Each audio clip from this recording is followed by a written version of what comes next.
وهو بيعتبر قريب جدا في طعم النسكافيه. النهارده اقول لك ازاي تعمل ستاربكس في البيت. السر كله في براد الاسبريسو اللي قدامك دوت. نيجي بقى لاهم كيف عند المصريين وهو الشاي، الكيف اللي ما يقدروش يستغنوا عنه، وطبعا ليبتون مكتسحه جدا.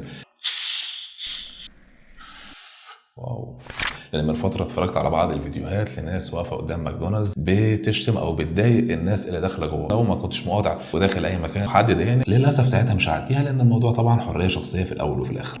يمكن دي اول مره دعوات المقاطعه تنجح بالشكل دوت. قد يكون علشان في السوشيال ميديا دلوقتي واللي بتاثر على الناس وبتخليهم يجتمعوا على اراء معينه وكمان ينفذوها. لاول مره فعلا تدخل اي هايبر ماركت تلاقي الناس بتسال بعضها عن البدايل وبيدوروا وبيشوفوا المنتج دوت هل هو فعلا من المنتجات المصريه ولا من المنتجات بتاعه المقاطعه. حاجه جميله طبعا، واتمنى ان هي تستمر بعد كده كدعم للصناعه الوطنيه، وبالتالي نقلل شويه من الضغط على الدولار اللي بيتم استنزافه خارج بيوتنا كلنا. علشان كده احنا النهارده جبنا مجموعه من المنتجات المصريه اللي بتعتبر بديله للمنتجات اللي داخله في المقاطعه. اول حاجه خلونا نبدا بيها وهو المشروب دوت اسبيروس بادس، واللي مكسر الدنيا الفتره الاخيره وسبحان الله اتشهر جدا وبقى واخد شهره اكتر من بيبسي وكوكا كولا كمان. للاسف المشروب طبعا مسحوب من السوق، ما عرفتش غير ان انا اجيب الطعم دوت، وهو بيقولوا ان هو ده افضل طعم. هنجرب ونشوفه عامل ازاي. طيب ده شكل المشروب، المفترض ان دوت بطعم التوت. خلينا بس نجربه ونشوف طعمه عامل ازاي.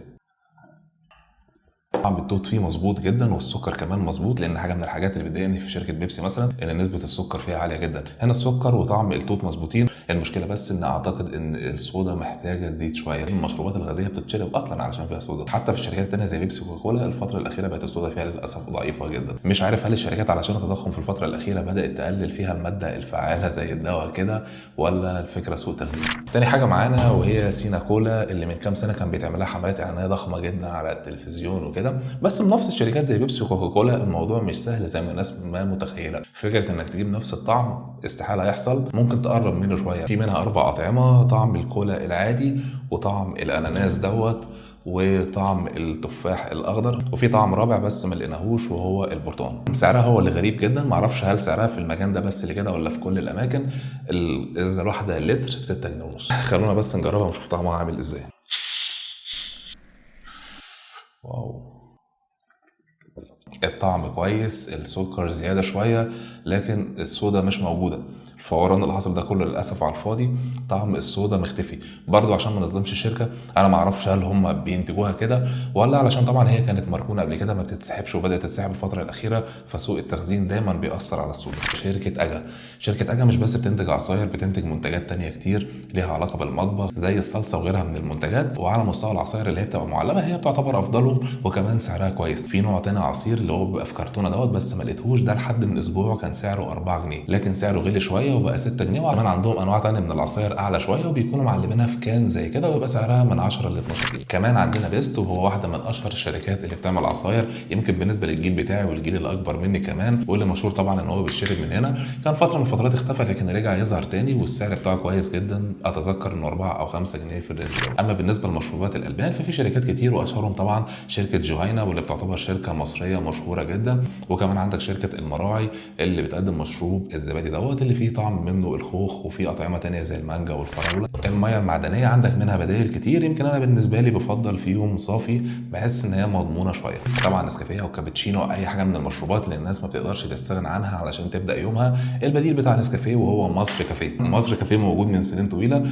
اتذكر لما كنت في الجيش كان معايا عميد اسمه العميد طارق، وافتكر ان هو ساعتها كان قال لنا عليه وان هو بديل رخيص جدا، وهو بيعتبر قريب جدا في طعم النسكافيه. ساعتها يمكن استغربنا شويه، بس بعدها بكام سنه جبته وجربته كان طعمه كويس جدا. وما اعرفش ليه بعدها نسيته، عشان يجي في الفتره الاخيره الناس تتكلم عليه وافتكره وارجع اجيبه تاني. وخلينا نجربه ونشوف طعمه عامل ازاي. طيب الطعم بنقدر نقول ان هو 85 او 90% من الطعم بتاع نسكافيه. طبعا بنتكلم كمان عن فرق سعر، منه اكياس صغير تقدر تجربها الاول، لكن الطعم مقارب جدا للنسكافيه. نيجي بقى لاهم كيف عند المصريين وهو الشاي، الكيف اللي ما يقدروش يستغنوا عنه. وطبعا ليبتون مكتسحه جدا، لكن طبعا في شركه مصريه من زمان بتنافس معاهم واللي هي خاصه باولاد بدوي، اللي هي شركه شاي العروسه، واللي موجوده ومصريين كتير جدا بيستخدموها من زمان. خلونا نجرب الطعم اللي اكيد حضراتكم اكيد عارفينه عامل ازاي. طبعا ممكن نحتاج الساوند افكت بتاع شفطه الشاي، لان الشاي ما ينفعش غير بالشفطه ديت، بس الطعم بتاعه طبعا كويس جدا، ما تقدرش تفرقه عن ليبتون في حاجه يعني. طيب ناس كتير ما تقدرش تبدا اليوم بتاعها من غير ما تشرب المشروب اللي بتشربه من اماكن معينه، واشهرهم طبعا ستاربكس. النهارده اقول لك ازاي تعمل ستاربكس في البيت. السر كله في براد الاسبريسو اللي قدامك دوت. ده بيعتبر البديل عن المكنه الضخمه اللي انت بتشوفها موجوده في الكافيهات، اللي بيعمل الاسبريسو وبعد كده تقدر تحط عليه نسب اللبن اللي انت محتاجها، وبالتالي يبقى عندك مشروب الكابتشينو او اللاتيه او ايا كان المشروب اللي انت حابب تشربه. البراد ده بيتكون من كذا جزء. الجزء الاولاني واللي بتحط فيه الميه لحد مستوى معين متعلم جوه، بعد كده في النص بتحط الاسبريسو اللي انت بتشتريه من عند اي حد بتاع قهوه، بس طبعا بتقول له انه خاص بالمكنه ديت لان هي ليها نسبه طحنه معينه. والجزء اللي هنا دوت اللي بيطلع فيه الاسبريسو بعد ما بيحصل له استخلاص.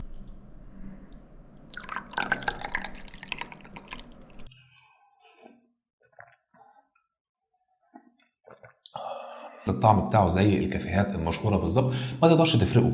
وطبعا بتقدر تتحكم في نسبه اللبن او النوع بتاعه. انا عامه بفضل اللبن البلدي، عارف ان في ناس كتير ممكن ما تكونش بتفضله وتكون بتفضل لبن الشركات، لكن هو ده افضل وافيد، وطعمه بيكون افضل لما بيتناغم مع الاسبريسو، خاصه وان كثافته تقيله، وكثافه الاسبريسو دايما بتبقى تقيله. براد الاسبريسو او الموكا دوت هو اللي بيعتبر بديل لمكنه ديلونجي او ديلونجي اللي موجوده في البيوت دلوقتي. براد الاسبريسو دوت واللي ليه ذكريات معايا لان اشتريته من فلوس تاني مرتب قبضتها بعد ما اتخرجت على طول. بالنسبه للجبن عندك شركه دومتي، واللي بتعتبر طبعا شركه مصريه موجوده من زمان، لكن خد بالك بس ان الجبن دي كلها بتبقى نباتي الدهن، ودي بتبقى مضره. فحاول طبعا ان انت تجيب الجبن الطبيعيه اللي هي بتتعمل وبتتباع عند اللبانين العاديين، ودي طبعا اكيد مصريه 100%. اما بالنسبه للحلاوه الطحينيه فعندك شركه البوادي، وهي شركه مصريه برضو نفس الكلام. كزبادي عندك شركه المراعي اللي تقدر تجيب منها اي نوع زبادي انت عايزه، وكمان زي ما قلنا شركه جهينه اللي فيها مشروبات الالبان، وكمان الزبادي او منتجات كتير لها علاقه بالالبان عندهم موجوده. وشركه ابو عوف اللي بتعتبر شركه مصريه، واللي عندهم النسكافيه دوت، وفي منه الكلاسيك، وعندهم برضو الجولد، وسعره كويس جدا على فكره، اقل من سعر النسكافيه.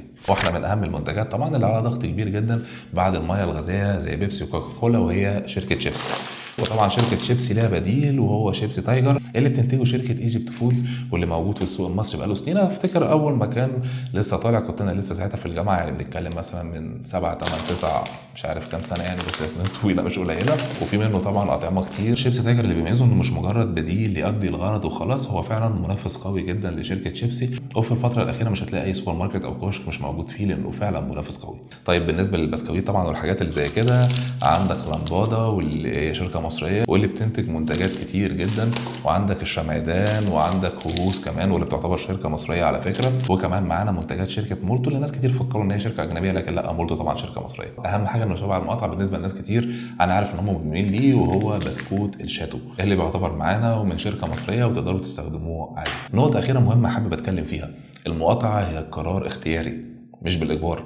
لان من فتره اتفرجت على بعض الفيديوهات لناس واقفه قدام ماكدونالدز بتشتم او بتضايق الناس اللي داخله جوه، رغم ان احنا جايبين البدائل بنقول للناس اللي حابه ان هي تقاطع ايه المنتجات البديله اللي تقدر تستخدمها، لكن الحاجات دي حريه شخصيه، كل واحد حر. انا شخصيا لو ما كنتش مقاطع وداخل اي مكان حد ضايقني ساعتها مش هعديها، لان الموضوع طبعا حريه شخصيه في الاول وفي الاخر. نقطه اخيره كمان، اتمنى ان المقاطعه تستمر بعد كده بشكل تنظيم الاوراق من جديد. طبعا شيء كويس جدا ان يتم الاعتماد على منتجات مصريه بحيث نوقف شويه استنزاف الدولار وارباح الشركات اللي هي بتحولها لبره. فكره ان الاقتصاد كله يبقى جوه البلد، وكمان ميزان المدفوعات اللي للاسف مش في صالحنا. فعلشان كده اتمنى الشركات المصريه تنتهز الفرصه ديت، وتحاول فعلا ان هي لو عندها اي مشاكل تحلها في مستوى الجوده او الطعم، بحيث ان هي تغتنم الفرصه ديت قبل ما تضيع. كمان مش زي ما البعض معتقد، القرار هنا مش سهل. فكره ان يبقى شركه حجم الطلب على منتجاتها محدود، وفي يوم وليله يحصل الطلب ده كله، هنا يبقى القرار صعب جدا. فكره التوسع هل هي اعتماد على مشاركه ولا اعتماد على قروض؟ كمان صاحب الشركه او المصنع ما عندوش فكره الحالات دي هتستمر كتير ولا لا.